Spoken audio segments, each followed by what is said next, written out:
Good morning, good afternoon, good evening, good night, good any time of the day or night, wherever you are. Peace and blessings, and thank you for joining me again today.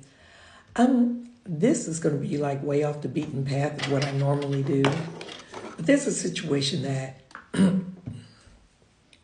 my family and I have encountered.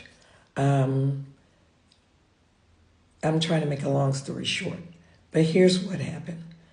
There's a person who fraudulently put his name on the house that my mother left us. And long story short is we were able to hire someone and legally reobtain our property back. But while this man put this house in his name, he also put the utilities in his name, and one of the utilities was water. Now, in the city and state that this occurred, and it may be that way in all cities, but this city, your water meter stays with the house. In other words, when you move, and from one place to another, you take on the meter that is at the house that you're moving to, and you don't.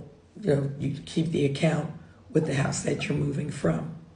Well, what happened is that since this man put his name fraudulently on our house, he accumulated a bill of $673 for water.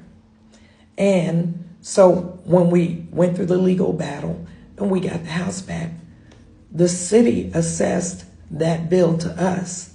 And when we said, well, we weren't there, and so it's not our bill, they said it didn't matter because the meter goes with the house.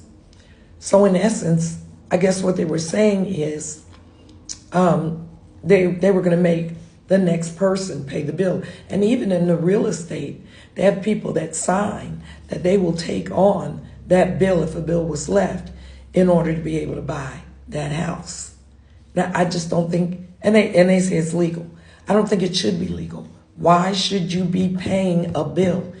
And they say, well, you're not paying the water bill, which we were, which we still are, but it's mostly they're billing for the water equipment. And I can understand that. If there's somebody living in the house, but if no one was living in the house, no water is flowing through the house, how are you charging the property for the equipment and then passing on that payment to the new occupant when they weren't there?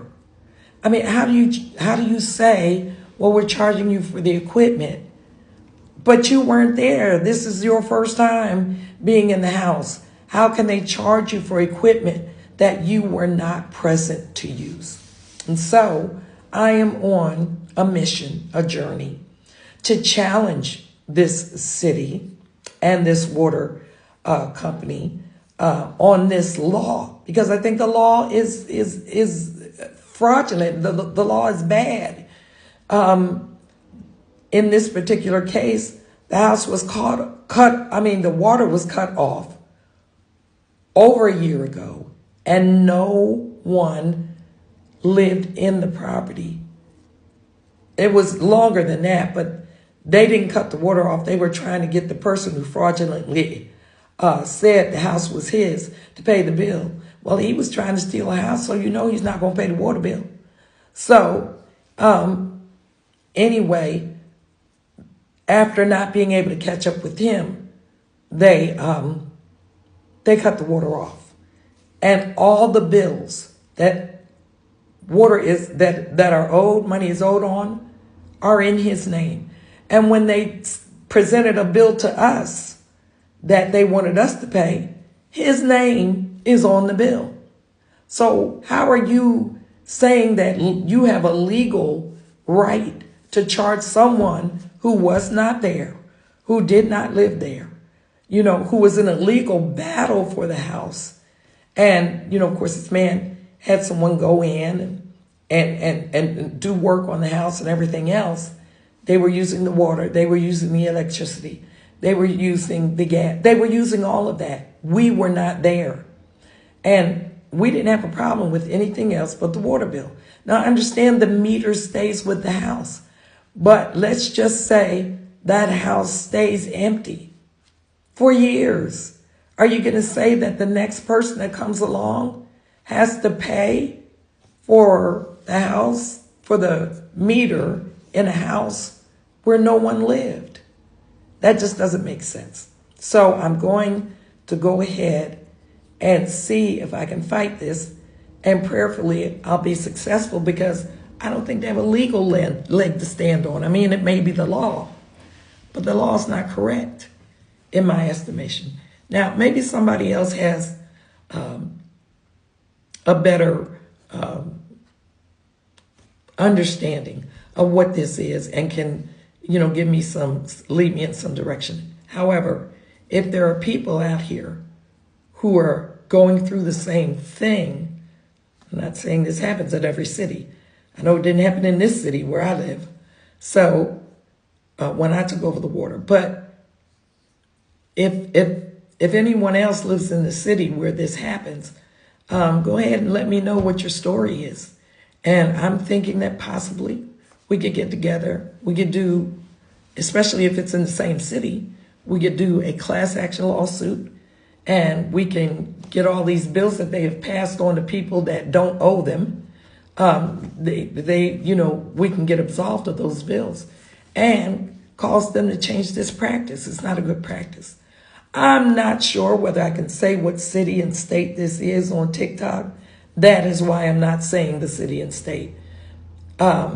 Anybody who knows whether you can mention a city or state in a situation like this and it doesn't violate TikTok, please let me know, or point me in the direction of the community guidelines so I can see that it is in fact okay for me to mention the city and state. That would be better, because other people that live in that city and state who have gone through the same thing, can join in and say that this is wrong, what they're doing. Again, I understand the meter staying with the house and that you'd have to create another account at another house if you move to another house. What I don't understand is how you're making a person that's just moving in or just getting the house back pay for water that was used when they were not physically there, or for meters that were used when they were not physically there. So again, if you all have any advice or guidance on that, go ahead and give me a comment, and I certainly would appreciate it. Okay, that is very different from what I'm usually on here for. All right, peace and blessings to you all. Y'all have a great rest of your evening, and stay woke. Stay woke. Don't sleep. Not time to sleep. Always stay woke. Later.